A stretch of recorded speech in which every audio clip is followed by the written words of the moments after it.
Hello friends, welcome in my YouTube channel.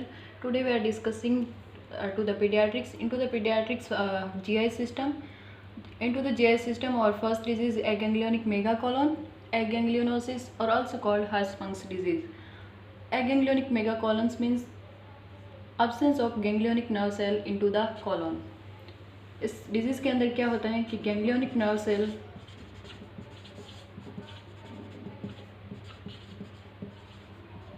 are absent into the colon. Muscular layer of colon normally क्या होता है, muscular layer of colon are having the ganglionic nerve cells. These are increasing the peristalsis movement into the ganglionic into the colon. colon के अंदर अगर ganglionic nerve cell absent हो गई तो muscular movements जो होते हैं जिनको हम पेरास्टसिस मूवमेंट बोलते हैं वो absent हो जाते हैं. मूवमेंट absent होते हैं, उसकी वजह से फीकल मटेरियल जितना भी होगा या फिर वेस्ट प्रोडक्ट जितने भी होंगे वो एक्यूमुलेट हो जाते हैं. एक्यूमुलेशन और प्रोडक्ट क्या होता है, कॉलोन के अंदर हो जाता है, क्योंकि मूवमेंट क्या होते हैं, अब्सेंट होते हैं. मूवमेंट अब्सेंट होने की वजह से ये जो फीकल मटेरियल वहाँ पे एक्यूमुलेट होता है, उसकी वजह से कॉलोन का साइज जो है इंक्रीज हो जाता है. कॉलोन साइज इंक्रीज होता है, इसलिए इसको बोलते हैं मेगा कॉलोन. अब कॉलोन के अंदर भी कौन सा पार्ट मेनली अफेक्टेड होता है, वो होता है रेक्टो सिग्मोइडल कॉलोन.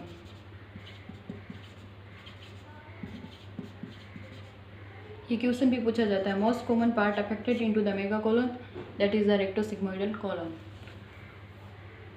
और ये एगैंग्लियोनिक मेगा कॉलोन डिजीज होती हैं, वो होती हैं एक एबनॉर्मल माल फॉर्मेशन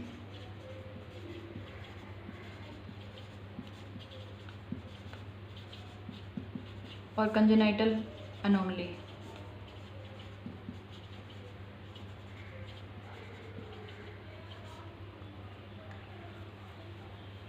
अब एक चीज़ बचती है, that is the ganglionic cell. Ganglionic cell क्या होती है, collection of neuron into the CNS होता है, उसको हम बोलते हैं. CNS के अंदर न्यूरॉन सेल्स का कलेक्शन होता है, उसको बोलते हैं गैंग्लियन. और PNS के अंदर होता है तो उसको बोलते हैं न्यूक्लियाई. ठीक है. नेक्स्ट हम बात करते हैं causes of the aganglionic megacolon. Causes क्या क्या हो सकते हैं. मेन कॉजेज जो होते हैं अननोन है, लेकिन फिर भी कॉजेज क्या क्या हो सकते हैं, that is the maternal infection, जैसे कि टॉर्च का इन्फेक्शन. इसके अलावा क्रोमोसोमल एबनॉर्मलिटी,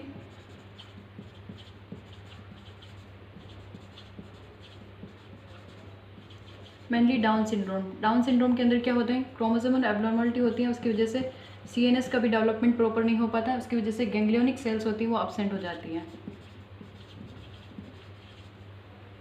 नेक्स्ट इसके अलावा teratogenic drug intake,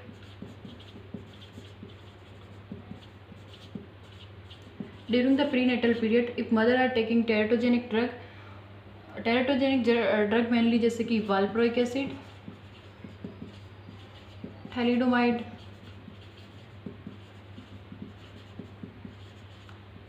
these drugs may be cause the aganglionic megacolon.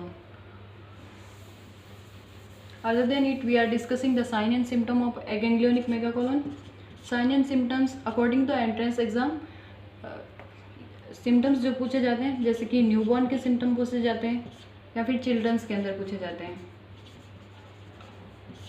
Newborn's के अंदर जो सिम्टम्स हमें देखने को मिलेंगे, आफ्टर बर्थ 48 आवर्स के अंदर हमें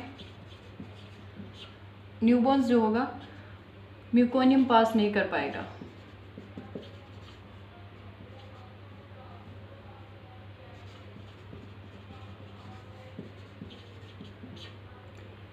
इसके अलावा एब्डोमिनल डिस्टेंशन देखने को मिलेगा. एब्डोमिनल डिस्टेंशन देखने को मिलेगा क्योंकि गैंग्लियोनिक नर्व सेल एब्सेंट है, उसकी वजह से पेरालिसिस से मूवमेंट नहीं होंगे तो वेस्ट प्रोडक्ट होगा वो वहीं पे एक्यूमुलेट होगा, उसकी वजह से एब्डोमिनल डिस्टेंशन देखने को मिलेगा. इसके अलावा न्यूबॉर्न जो होगा रिफ्यूज़ करेगा फीडिंग और सकिंग को. During the breast feeding newborn जो होगा फीड नहीं करेगा या फिर सक नहीं करेगा। चिल्ड्रंस के अंदर सिम्टम्स जो देखने को मिलेगा जैसे कि ribbon like stool,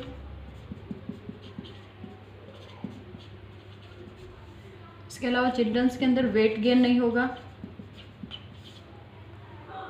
abdominal distension जो है इसके अंदर भी देखने को मिलेगा, चिल्ड्रंस के अंदर भी।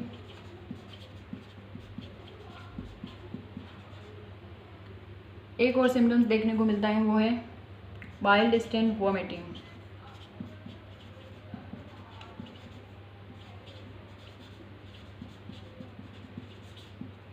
यहाँ से भी क्वेश्चन बनता है, बाइल स्टेन वॉमिटिंग जो होती है वो एगेंग्लियोनिक मेगाकोलन के अंदर देखने को मिलती है, और पाइलेरिक स्टेनोसिस के अंदर जो देखने को मिलती है वॉमिटिंग वो होती है विदाउट बाइल के। नेक्स्ट हम डिस्कस करने जा रहे हैं डायग्नोस्टिक इवैल्यूएशन। हम डिजीज़ को डायग्नोसिस कैसे बनाएंगे, उसके लिए सबसे पहले हम अल्ट्रासाउंड करवाते हैं। तो अल्ट्रासाउंड के अंदर जो देखने को मिलता है मेगा कॉलन का साइज़ बड़ा देखने को मिलता है। और कंफर्म जो डायग्नोसिस किया जाता है बायोप्सी के थ्रू किया जाता है। बायोप्सी के अंदर गैंग्लियोनिक नर्व सेल जो होंगी वो एब्सेंट देखने को मिलेगी। फिर हम मैनेजमेंट की बात करते हैं। हर्ट्समन्स डिजीज़ को मैनेज कैसे करेंगे, बिकॉज ये एक मालफॉर्मेशन है तो इसके लिए मैनेजमेंट के अंदर मेनली सर्जिकल मैनेजमेंट किया जाता है। सर्जिकल मैनेजमेंट के अंदर क्या करते हैं, इसके अंदर एक प्रोसीजर होता है उसको बोलते हैं पुल थ्रो प्रोसीजर। पुल थ्रो मतलब कि ये एक इंटेस्टाइन है, ये एनस है। मान लीजिए यहाँ पर गैंग्लियोनिक नर्व सेल एब्सेंट है तो इस पार्ट को क्या करेंगे, यहाँ से कट के रिमूव कर देंगे। रिमूव करने के बाद क्या करेंगे, ये जो पार्ट पीछे से बचा हुआ है उसको पुल करके यहाँ पे कनेक्ट कर देंगे। इसको बोलते हैं पुल थ्रो प्रोसीजर।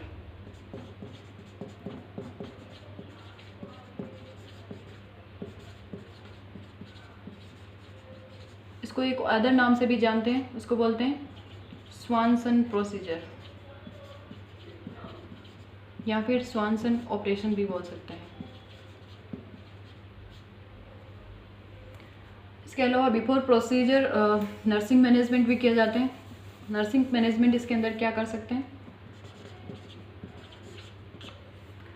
सबसे पहला प्री ऑप प्रोसीजर्स केयर के अंदर हम क्या करेंगे, एनपीयू रखा जाता है, हाइड्रेशन लेवल असेस करते हैं, डिहाइड्रेशन से प्रिवेंट करने के लिए आईवी फ्लूइड दे सकते हैं, पैरेंटल न्यूट्रिशन दिया जाता है,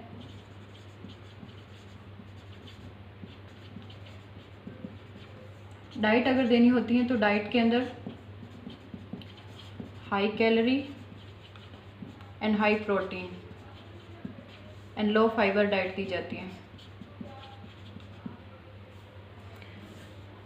इसके अलावा बॉल प्रिपरेशन की जाती है। बॉल प्रिपरेशन के अंदर क्या करते हैं, इरिगेशन करते हैं before procedure and ball sound assess किए जाते हैं।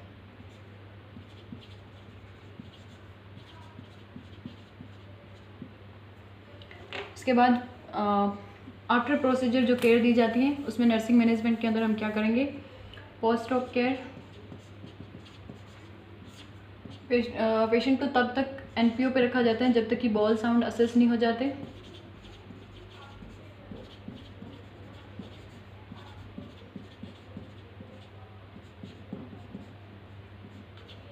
इसके अलावा इन्फेक्शन के लिए असेस किया जाता है,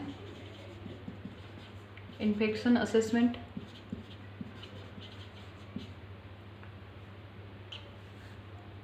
हाइड्रेशन लेवल मेंटेन किया जाता है आईवी फ्लूइड्स के थ्रू। इसके अलावा वेट चेक करते हैं, इनटेक आउटपुट ये सब मेजर किया जाता है, वाइटल साइंस चेंज किए जाते हैं। वाइटल साइंस होते हैं वो चेक करते हैं। ये सब चीज़ें पोस्ट ऑप केयर के अंदर देखी जाती हैं। ये हमारी डिजीज़ थी एगेंग्लियोनिक मेगाकोलन। Thank you.